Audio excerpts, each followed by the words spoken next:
মুগ ডাল, সয়াবিন তেল, শুকনো ঝাল, লবণ,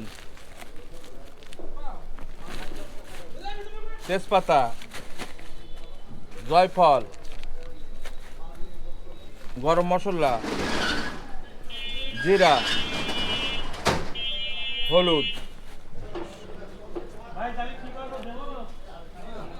এলেন এবারে কি নিচ্ছেন আপনারা?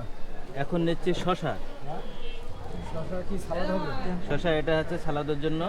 আসি ভাই, ভালো থাকবেন। হ্যাঁ, ইনশাআল্লাহ। আমি আরো সুন্দর করে আপনার আরোই করতে পারি। হুজুর তাহলে আপনি চলে যান ইনশাআল্লাহ এতিমখানায়। ইনশাআল্লাহ। দেখুন বন্ধুরা, আমরা চলে আসলাম গোশের দোকানে। দোকানির কাছ থেকে আমরা এখন গোস্ত নিচ্ছি, সাথে চর্বিও নিয়ে নিলাম সাক্কা করার জন্য।